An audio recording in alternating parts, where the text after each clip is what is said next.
Hey everybody, it's Emily, the Crazy Worm Lady. I am here today taking a look at my Rubbermaid bins, and I'm just impressed with the number of juvenile baby worms that are kind of all over my sides. I'm trying to see if I can get that to focus a little bit, but it doesn't look like it wants to.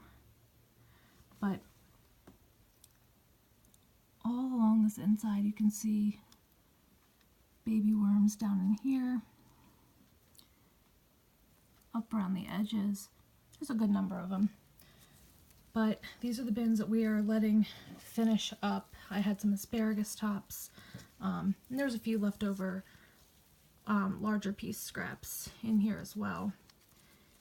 And I do see some of this asparagus. If you can see, there's a little juvenile worm there. But the asparagus stalk itself is hollowed out, so it's decomposing, just taking a little bit longer, probably because of how fibrous it is. But I'm hoping if I let these bins go for another maybe 2 or 3 weeks, it'll be processed enough that I can just easily screen it, and whatever is not broken down I can just throw back into the bin.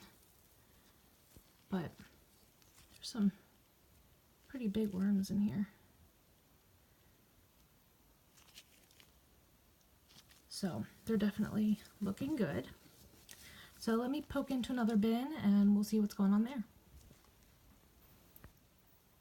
So here's the inside lid of this next Rubbermaid I'm going to peek in. But for some reason, even though the lid is relatively dry, all of the baby worms, the juvenile worms, tend to always navigate and hang out on my lid. Somebody had made a comment about that, I just thought I'd show you. So here's the inside of this bin.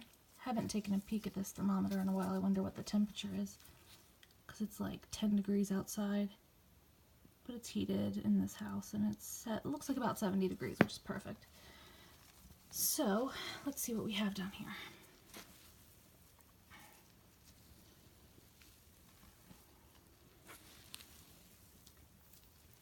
I've never harvested any of these Rubbermaids yet, so this is a learning curve for me. And as this bin is getting more and more processed, even though the bin, as far as like the lid and all, is drier, the compost is more compacted, and I'm guessing that's because there's less bedding to provide all that aeration down to the bottom. Although there is no smell, but it just seems a little dense down in the bottom.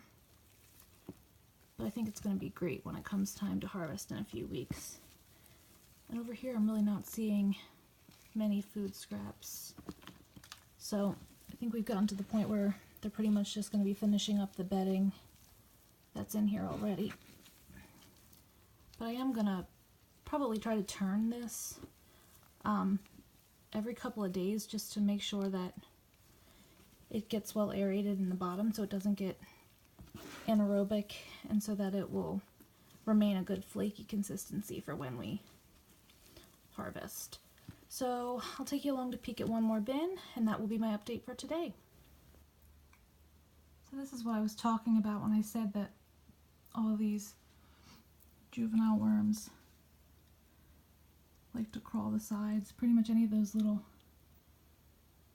pink strands you can see down here, those are all juvenile worms.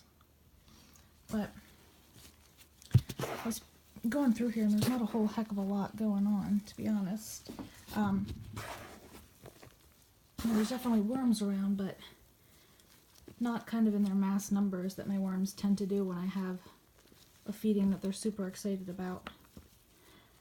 But it will be interesting to see how it goes over the next few weeks as I try to let this bin finish maturing so I can start to harvest it. So I just thought we would take a quick peek in it today. So feel free to like the video, subscribe if you're interested in my channel, and I will be coming at you later this week with an update on the experimental worm bins. Happy New Year, guys.